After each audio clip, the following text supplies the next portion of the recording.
Good afternoon. I'm filming this on Holy Thursday, and as with the feast today, tomorrow, and Holy Saturday, I hope you can join Cardinal Sean through Catholic television for the observance of the three holiest days of the Church's year through Thursday, Friday, and then Saturday night vigil and Easter Sunday. As a complement to the Good Friday liturgy, I offer this reflection based on the reading from St. John's Gospel that you will hear as part of the liturgy.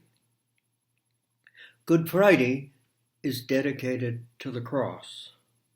The entire liturgy is focused on the cross. It is the sign of Christianity. The sign by which we are known throughout the world is the sign of the cross. Good Friday is first about the cross of Christ, but Good Friday is also about the cross of Christians. And so the liturgy of Good Friday is a liturgy composed of two dimensions. We gather to give thanks to Christ for what we remember this day. In the language of the Christian tradition, by his cross, we have been redeemed. Secondly, we also reflect on the fact, on Good Friday, that the cross is part of the life of discipleship. In the Gospels, when Jesus turns his face toward Jerusalem and begins his final journey to Jerusalem, he invited the disciples to go with him. And along the way, he reminded them that the cross was a cross for Christ and for Christians. When we think about the cross in our own life, I've always felt no one can fully know what the cross is for someone else.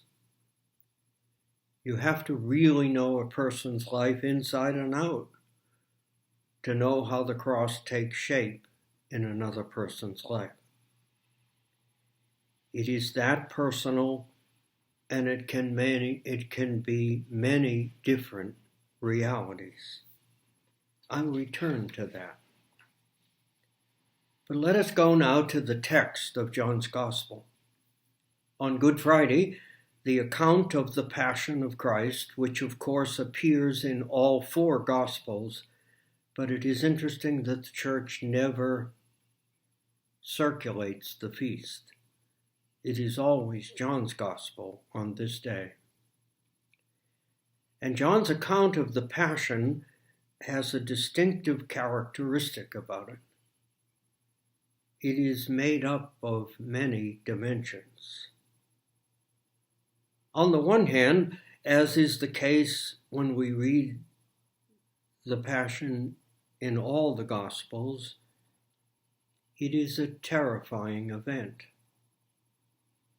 John often gives us editorial hints of what is in the mind of God, what in the mind of Christ.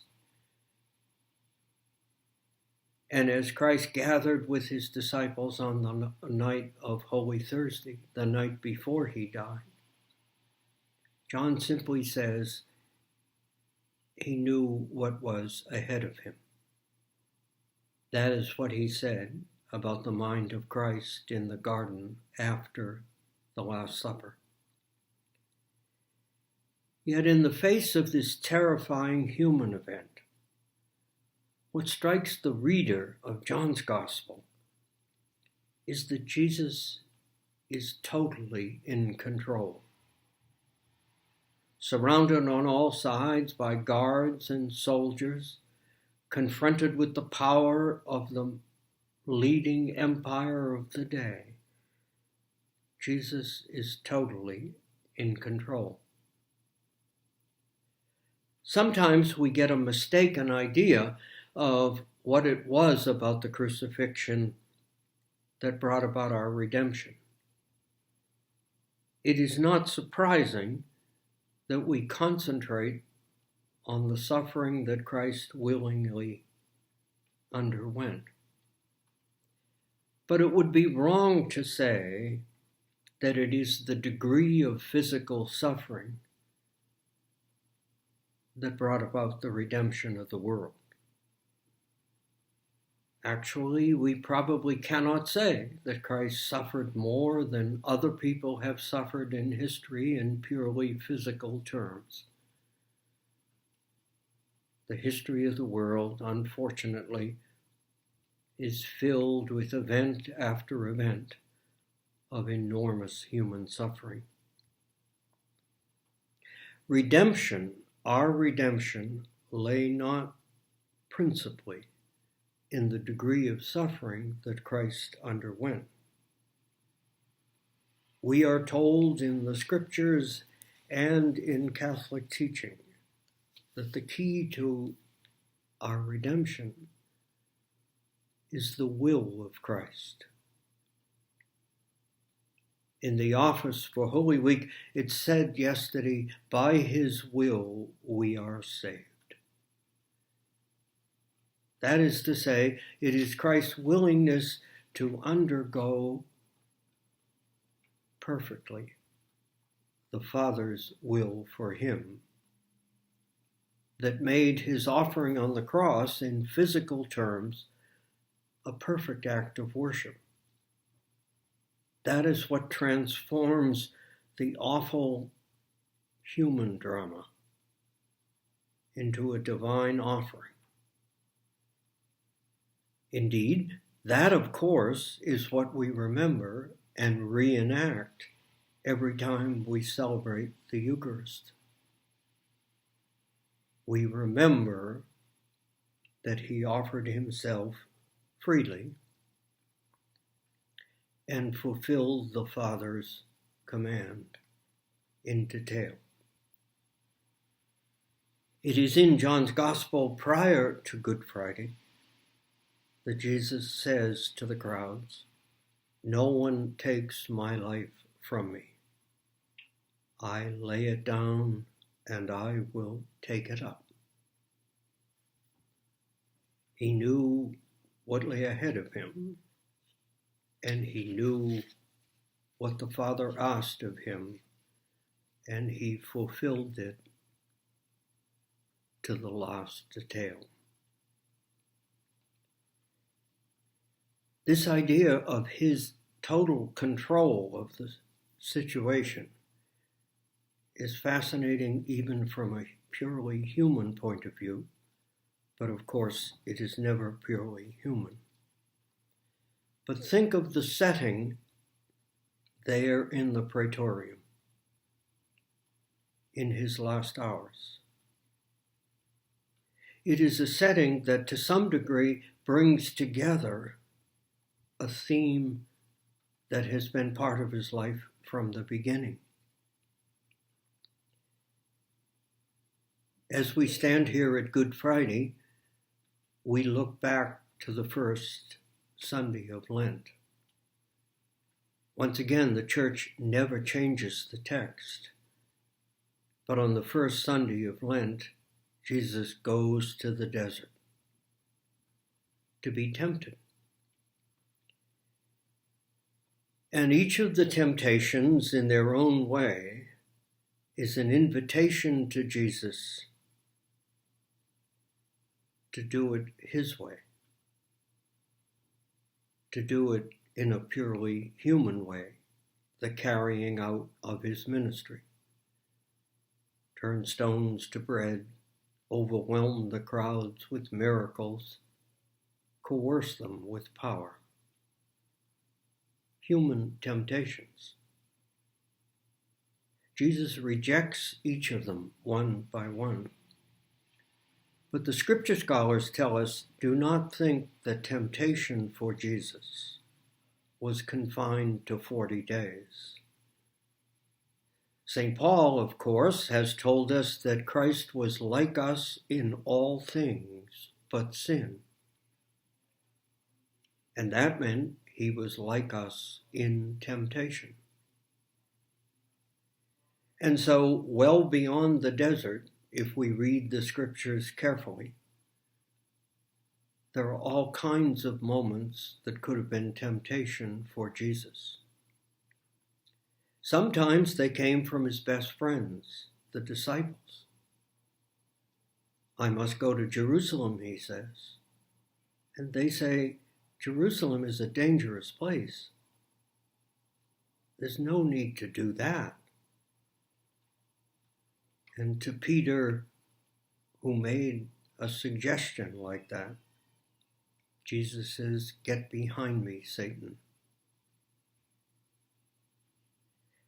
And so from the desert to the cross, the temptations surrounded him.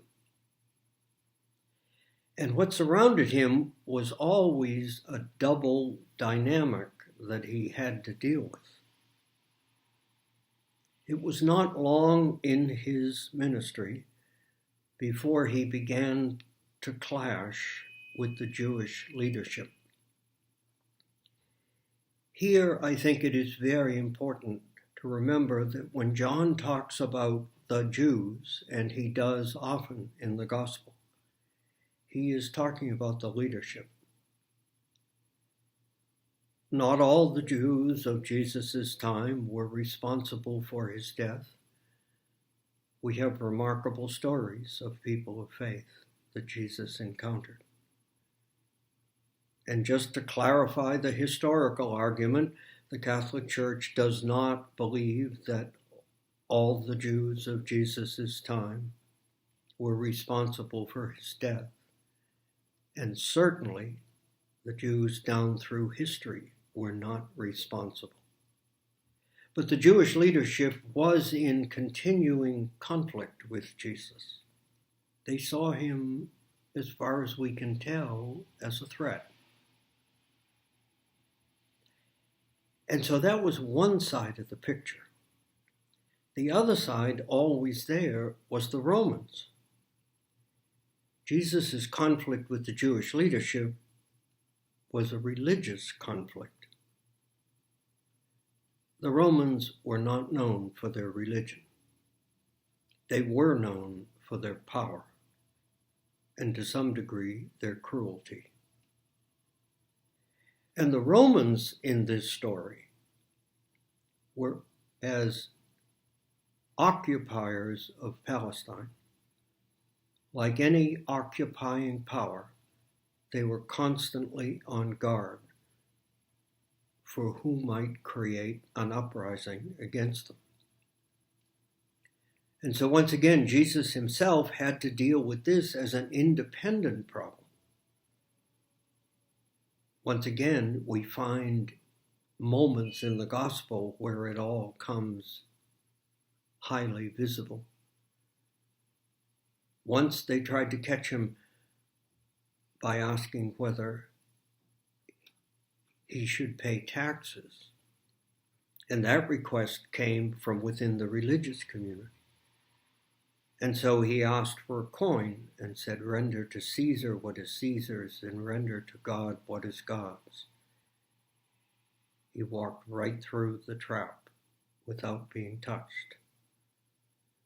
But now in the Praetorium, these two themes that accompanied his life come together. And yet, as we watch him, he is totally in control. Indeed, Pilate, in his own way, is a remarkable story. Pilate was not Herod. Herod was king who had heard about Jesus and always thought of Jesus as a magician. He wanted to see him do something miraculous, we are told.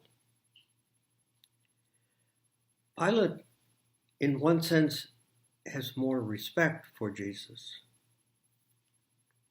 than Herod did. Pilate was frightened. Jesus was not. Pilate, in his own mind and in his fear, concluded in rational terms that Jesus was not guilty. And he could not understand Jesus for not taking advantage, if you will, of asking Pilate to free him. Pilate did not find him guilty, but he also could not find it within himself to free him. And so Jesus stands before Pilate, and in the famous dialogue about truth and the dialogue about Jesus' ministry, it really is Pilate who collapses. Jesus never does. And so on this day, as in the history of Christianity for over 2 millennia, we remember the cross of Christ and the cross of Christians. Again, to know what that means in someone's life, one has to know someone's life in great detail. And even then, we might not know what it is. I suppose this year, there's a way in which this terrible test we're going through, faced with the virus that surrounds us, in its own way, is a kind of cross. It is trying. It is, at times, frightening. And it is for not just Christians, but anyone in our society, a kind of test of discipline. Lent is about discipline, and this year we have been visited with a kind of corporate discipline. And so as we undergo it, it is important to not only follow the good advice that we're given by civil authorities, but to offer it up daily as one dimension of the cross of Christ in our own lives. And as we can understandably experience these events as frightening at times and frustrating at times, and making us wonder how long it will be, we can take courage from reflecting on the cross of Christ and finding our own cross in different ways in union with him. And we can remember that the Christian year does not end on Good Friday, for the Christian year yields to Easter. And because of the cross of Christ, we who celebrate Easter, even in this strange year, we do that and know that the great virtue of Easter is hope. The great gift of Easter is hope. Light over darkness, life over death, grace over sin. And that is what can carry us in our personal cross, our corporate cross of this year. And it is that we take away from Good Friday. God bless you.